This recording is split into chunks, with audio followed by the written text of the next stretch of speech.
Já aconteceu do seu professor se recusar a fazer alguma coisa que você, coordenadora, solicitou para ele? Pois é, eu vou te mostrar como lidar com essa situação com muita segurança e sabendo exatamente como agir para cada tipo de recusa. Isso é muito importante, porque a gente precisa entender o que fazer quando o professor se recusa a fazer alguma solicitação.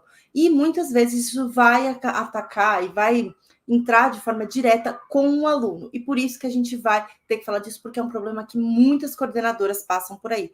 Eu sei que é um dos maiores problemas da coordenação no dia a dia. E o que acontece é que o professor não vê sentido naquela ação. Ou muitas vezes porque ele acha que isso não vai dar certo, porque ele acredita que isso não é necessário e não faz parte do papel dele. Pode ser algum dos motivos que causam a recusa. Mas a realidade é que, mesmo assim, a coordenação precisa saber como lidar com isso. Quando eu entendo o que eu devo fazer e como eu devo fazer para lidar com a recusa, eu vou ter maior desempenho dos alunos, eu vou ter mais tranquilidade para propor estratégia para os meus professores, eu vou ganhar a parceria dos meus professores e eu vou ganhar o respeito enquanto coordenação. Porque muitas das vezes, e vamos até conversar sobre isso, a gente acaba perdendo o prumo diante da recusa. Eu não sei lidar, eu não consigo lidar com a recusa do meu professor. Isso me faz eu ficar um mal-estar. Eu não acredito que ele está se recusando a fazer uma coisa que é o trabalho dele. Só que isso diz muito mais de você do que do professor. Não enquanto liderança até, mas enquanto pessoa. A forma com que você reage à recusa do seu professor tem a ver com o que você está sentindo em relação a essa recusa. Que foi o que eu falei. Talvez você está se sentindo incapaz diante da recusa dele. Talvez você esteja sentindo que você não consegue dar conta. E aí você não tem a força para argumentar. Você não consegue lidar de forma segura com isso. Mas, Carol, por onde eu começo a lidar com essa questão de recusa? Primeiro, eu tenho que pensar que todo meu professor, ele está pensando, né, a gente falou os tipos de recusa, a questão de estar sobrecarregado, muitas vezes o professor ele se recusa por se sentir sobrecarregado.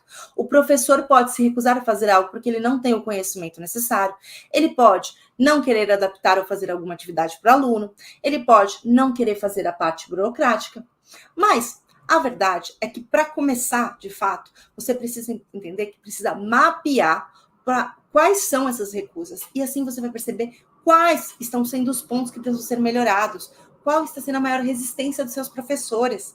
É assim que você, enquanto coordenadora, consegue lidar com a recusa. O primeiro passo para lidar com a recusa do professor é entender o real motivo dessa recusa. Muitas das vezes, o professor ele pode estar sobrecarregado. Então, um dos maiores tipos de recusa que a gente tem na escola é que o professor acha que está sobrecarregado, que não dá tempo dele fazer as atividades. E existe uma diferença entre o seu professor estar sobrecarregado e se sentir sobrecarregado. Quando o professor está sobrecarregado, é quando, de fato, dentro do papel que ele tem, dentro do horário de trabalho que ele tem, está sendo passado mais atribuições do que ele dá conta. Então, de fato, você mapeou e não de fato não tem como. E quando ele se sente sobrecarregado é que, de fato, ele, enquanto professor, mesmo tendo tempo hábil para isso, não se organiza efetivamente de forma de gestão de tempo, de organização mental e prática para dar conta dessas demandas. Aí ele acha que está sendo sobrecarregado, mas na verdade ele dá sim, se ele se organizar. Então, a gente precisa entender, enquanto coordenação, que muitas vezes, sim, há muita demanda na escola e também, às vezes, o professor não consegue se organizar. E muitas das vezes, o que acontece, gente? Ah, meu professor está sobrecarregado. Tá bom, ele de fato tem uma demanda maior do que ele consegue cumprir. Mas e quando o meu professor ele se sente sobrecarregado?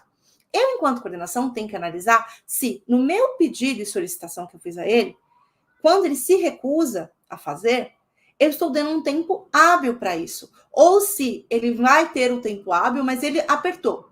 Então, uma das formas de você lidar com isso, dentro da coordenação, você pode verificar e flexibilizar para que o professor cumpra a ação que deve ser feita. Então, você pode remanejar algumas datas ou remanejar a própria data da ação do professor. Então, se o seu professor fala para você, não consigo fazer porque eu não tenho tempo, analise. Será que eu estou pedindo o que, de fato, não vai dar tempo dele fazer e eu tenho que flexibilizar e jogar para frente essa data para que ele consiga ter tempo hábil? Ou não, o meu professor precisa se organizar, então eu posso flexibilizar, retirando outras ações, verificando qual é a prioridade e organizando junto com ele uma estratégia e uma linha do tempo para que ele consiga dar conta disso. É assim que a gente lida com o tipo de recusa de sobrecarga do professor. Quando o seu professor te diz que ele está se sentindo sobrecarregado, que ele não tem tempo, ou que não vai dar tempo de aplicar, você, enquanto coordenação, sabe o que tem que fazer. Tem que saber lidar e flexibilizar as datas, organizar mental e linha do tempo com ele, de forma que ele consiga fazer o que está sendo solicitado. Argumentar. Recusa, a gente lida com argumentação, ajudando, viabilizando. Vamos dar uma suposição que você, enquanto coordenação, orientou uma estratégia ao aluno, porque coordenação não sugere. Coordenação orienta, tá? Então, você orientou o seu professor a fazer uma estratégia, uma adaptação, mas ele falou que não vai fazer, que não é necessário, que isso não precisa ser feito, que ele não tem... Independente, ele se recusou a criar uma estratégia, uma possibilidade dentro da escola. Comum, infelizmente. Infelizmente, é muito comum isso acontecer. E, às vezes, isso dá para o professor achar que a coordenação, ela não entende a realidade do professor, que ela não entende o que está acontecendo em sala. Quem é a coordenadora para vir aqui me falar como que eu dou minha aula? Quem é a coordenadora nunca botou o pé na minha sala e vem aqui falar? Se o seu professor te enxerga dessa maneira, já é um ponto de alerta. Porque o professor precisa te enxergar como parceiro e que você entende a realidade dele.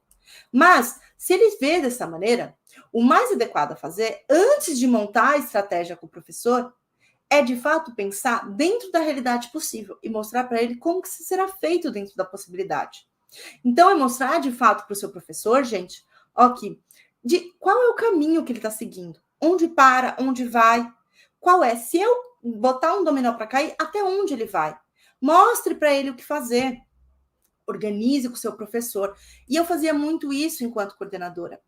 Toda vez que a gente tinha uma adaptação com o professor, para fazer para um aluno, eu, enquanto psicóloga e coordenadora da escola, eu tinha um olhar que eu não podia fazer aquilo sozinho. Porque, de fato, às vezes eu não sabia a realidade do meu professor. E não ache, coordenadora, que você sabe totalmente a realidade do seu professor. Quem está no dia a dia lá, pegando fogo para aluno, com 30 alunos na sala, é que sabe de verdade. Mas a realidade é que eu sentava com os meus professores antes de pensar essa estratégia, eu não ia com a mão abanando. Você, enquanto coordenação, também tem que ter a segurança de fazer uma prévia. Mas não quer dizer que isso vai ser a data final. O documento final. Isso quer dizer que você, enquanto coordenação, vai conversar com o professor e analisar o que faz sentido e o que não faz. Eu lembro de uma vez que eu tinha uma aluna que ela tinha muita dificuldade. Era uma aluna autista e ela tinha muita dificuldade de compreensão, de adaptação social, verbal. E aí eu sentei com a professora, a gente pegou o livro que a gente achou, eu pesquisei nos materiais, eu falei, eu acho que a gente pode utilizar esse livro. Eu não estou brincando, era um livro com umas 90, 100 atividades, mais ou menos isso. Eu fui página por página com ela. Consegue? Show. Não consegue? Show. E a gente foi marcando o que era possível tanto para a aluna quanto para a professora fazer. Às vezes a estratégia é linda no papel, mas nada sobrevive a um campo de batalha. Nada sobrevive a uma sala de aula no dia a dia, gente. Então, às vezes, vai ter que sim, o professor vai se recusar a fazer e você pode argumentar com ele o porquê que aquela estratégia pode ser feita. Como você vai ajudar para que aquela estratégia seja feita. Mas o adequado é que, para que o professor não recuse, assim, tudo bem, professor, eu entendi o seu ponto. Então, vamos olhar comigo o que faz sentido, o que não faz? Previamente, tá? Então, isso é uma forma de você lidar com a recusa em fazer estratégias. Por isso, até que as nossas alunas têm toda uma aula específica que está um material sobre adaptação curricular, que não precisa ser necessariamente só para alunos com necessidades especiais, porque são alunos com necessidades educativas especiais, que eu sempre falo com elas. Isso não quer dizer só que o aluno tem um transtorno, quer dizer que ele precisa de uma adaptação, uma estratégia mínima. Mas é claro que a gente pode também ter que o professor não tem o conhecimento. E muitas vezes, é óbvio que o professor não vai virar para você e falar assim, eu não sei fazer, eu não consigo, eu não tenho a coisa certa. Ele não vai fazer isso, gente. A realidade é essa, ele não vai falar com você dessa maneira muitas vezes. Se ele, então, fala com você, olha, eu não sei como fazer isso, parabéns, você é uma coordenadora que tem a parceria dos professores, e os professores se sentem, né, eles têm a empatia de você, eles sabem que eles têm a parceria, que eles podem contar com você e podem ser abertos para você. Mas não quer dizer que isso você vai simplesmente falar assim, ah, que pena, então não faz, professor. Também não, né, gente? Vamos ser sinceros, não é assim que a gente trabalha na coordenação. Pelo amor de Deus. Não temos essa palhaçada. Isso aqui não é a casa da mãe Joana, não é passar a mão na cabeça do professor. Se o meu professor não fala diretamente que ele não sabe como fazer, como que eu vou perceber isso? Muitas vezes as falas são as seguintes: eu não vejo sentido nessa mudança, reclama do jeito que estava melhor. Ah, mas antigamente a gente fazia era muito melhor. Mostra descontentamento através de atrasos, através de, então ele aceitou, mas ele tá atrasando. Então talvez ele não saiba como fazer. E nesse tipo de recusa, o seu papel enquanto coordenadora é o de formação. Então é de ajudar o seu professor e formar para que ele consiga ter as habilidades necessárias para fazer o que você está pedindo. Você precisa dar o suporte para ele. Vamos dar um exemplo real que aconteceu: pandemia. Quem aqui sabia como mexer no computador? Quem aqui sabia como lidar com tecnologia? Muitos professores não sabiam, só que eles não tinham a opção de recusar. Era isso ou ficava sem emprego. Era isso ou prejudicava os alunos. Então, a gente teve que, enquanto sociedade educacional, entender como aplicar as estratégias de tecnologia dentro da escola. Isso não foi só o Brasil, isso foi o mundo. Mas, na minha escola da Marcélia, por exemplo, a gente teve mudanças de plataforma ao longo do tempo do ensino online. Então, o que a gente fazia sempre? A gente já sabia que as professoras iam se recusar, a gente sabia que as professoras iam se recusar a trocar as plataformas, a trocar os manejos, porque já dentro de uma situação tão desconfortável, elas já tinham achado um conforto. E aí, enquanto coordenação, eu e a Marcélia pensamos, olha, então vamos fazer o seguinte, toda mudança que a gente tiver vai ter um suporte. Então, a gente entrava com elas dentro da plataforma, mostrava um passo a passo, ajudava antes das aulas começarem, tudo para facilitar e não ter a recusa. E dentro do método Hidraxotilase, a gente também tem aulas específicas para ensinar nossos alunos. Nós temos aulas específicas de como montar a reunião de formação, um passo a passo específico de como fazer, para que, de fato, os nossos alunos consigam fazer isso com maior facilidade e segurança. Porque é tirar, é ajudar para que as alunas, as coordenadoras, consigam fazer isso mais rapidamente, com mais estratégias, dando possibilidade de ação. Isso deve ser pensado. Se você gostou deste vídeo, coordenador, então já se inscreva no canal para ficar por dentro de todos os vídeos que vão facilitar a sua vida na coordenação. Aproveita para curtir o vídeo e compartilhar com outra coordenadora que também precisa aprender as dicas que a gente dá aqui todos os dias para vocês no canal do YouTube.